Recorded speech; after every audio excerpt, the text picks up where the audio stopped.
Question number 3b.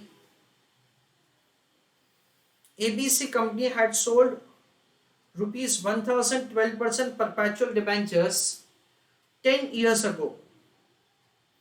Interest rates have been risen since then. So that the debentures of the company are now selling at 15% yield basis. Would you buy the debenture for rupees 700? That is the question. So we are required to take a decision that whether to buy the debenture or not. I want you to tell me answer of NPV. Let us have understanding that's how to make the calculation of answer over here. The question is providing the information like this, that so the company has issued the security in form of debenture. Like that information is given to us. Face value of the security is 1000. Rate of interest offered is 12%. Considering that the rate of interest in the market has increased, now investors require return of 15% from these kind of securities. It was issued before 10 years for perpetuity. Dear students, always remember that the number of years expired so far is irrelevant. The remaining time period is relevant. If at all the security is issued for perpetuity, then in that case, at any point of time, the remaining life is also perpetuity.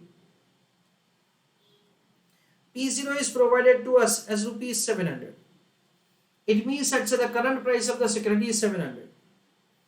Dear students, you have to understand the language of the question like this, that debentures of the company are now selling at 15% yield basis.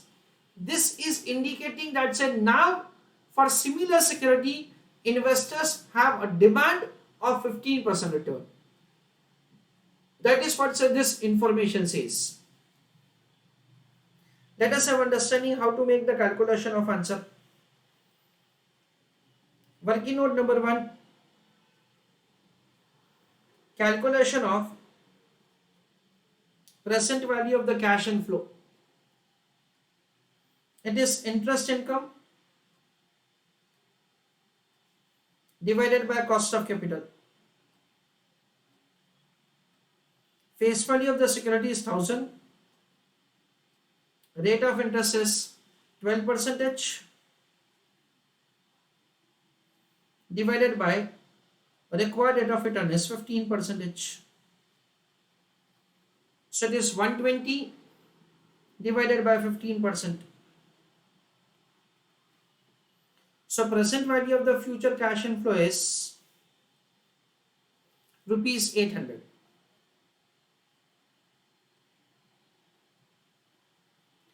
Now for the purpose of decision making, we compute NPV. NPV is calculated as present value of the cash inflow minus investment.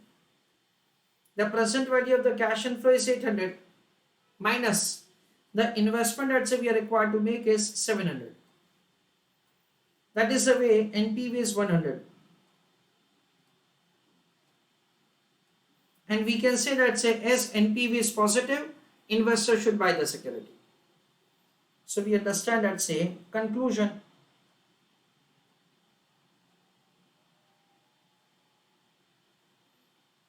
As NPV is positive, comma, an investor should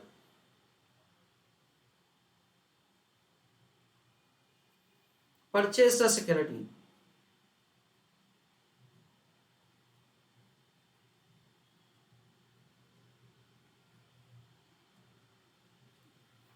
That is the way we are required to take the decision. Dear students, over here, if at all you want to make the computation of the answer like this comparison, the present value of the cash inflow is 800. It means that you are ready to pay maximum 800 and actual price of the security is only 700. 700 is less than 800. So you should buy the security. That is also the way you can write the answer. I repeat it like this, that you can have an alternative method of giving the decision like this. Present value of the cash inflow slash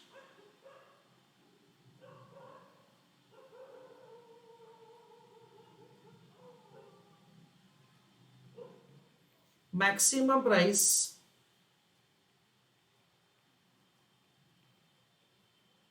that investor is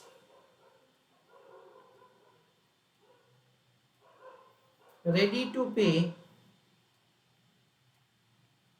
is rupees 800, full stop. It exceeds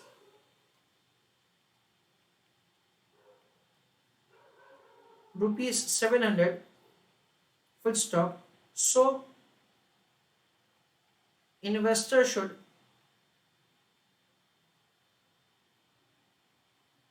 buy the security.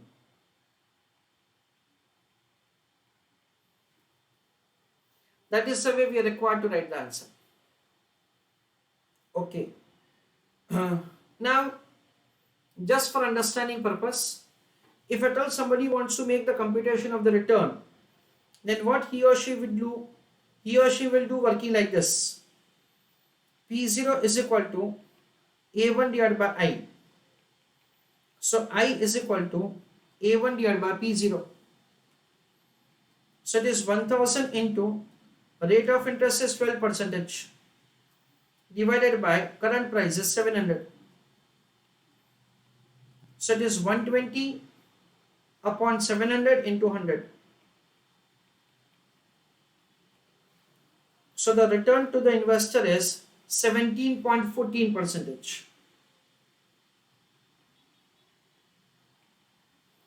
So this is the return that you get. So whatever the return that you get, based on that, say you can write the conclusion like this. The conclusion is actual return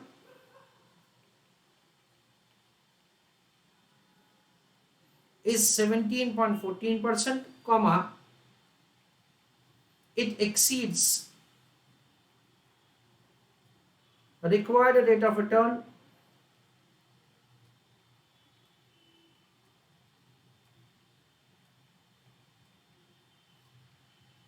(14%), 15%, comma, so purchase the security.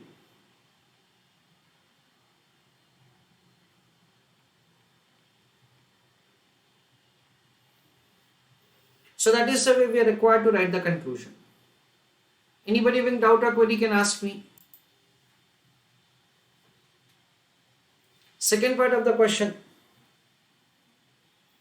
Assume that the debentures of the company are selling at 825. So now they have changed the P0 from 700 to 825. If the debentures have 8 years to run to the maturity, so instead of issuing the security for perpetuity, they have reduced it and say it is given that say it is having the remaining time period of 8 years. Compute the approximate effective yield an investor would earn on his investment. So what is the rate at which the investor is getting return is required to be calculated. Please write an answer of the second question.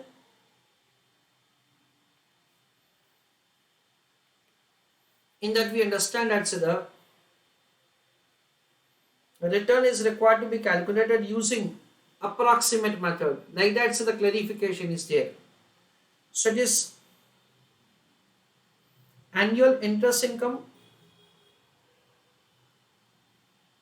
plus redemption value of the security minus purchase price divided by the number of years, whole divided by redemption value plus purchase price divided by 2, multiplying with 100 to get the answer in percentage term. This is the simple way by which we are required to do answer. So 1000 rupees is the face value. Rate of interest is provided to us as 12%. Redemption is assumed to be the face value, that is 1000. P0, that is the current price, that is 825. So minus 825 divided by the number of years, that is 8, whole divided by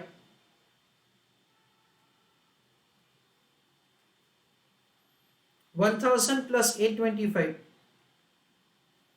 divided by 2, multiplying with 100, forgetting answer in percentage. So this is the way we are required to write the answer. So it is 120 plus 1000 minus 825, that is 175 upon 8, 21.875, whole divided by average of these two values, 1000 plus 825, 1825 divided by 2, so 912.5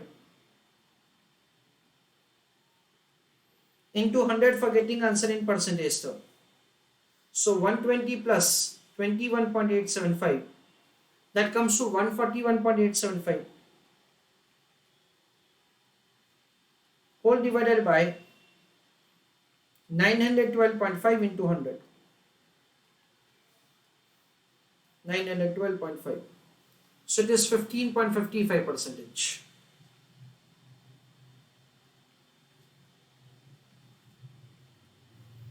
So that is the way we are required to make the calculation of answer.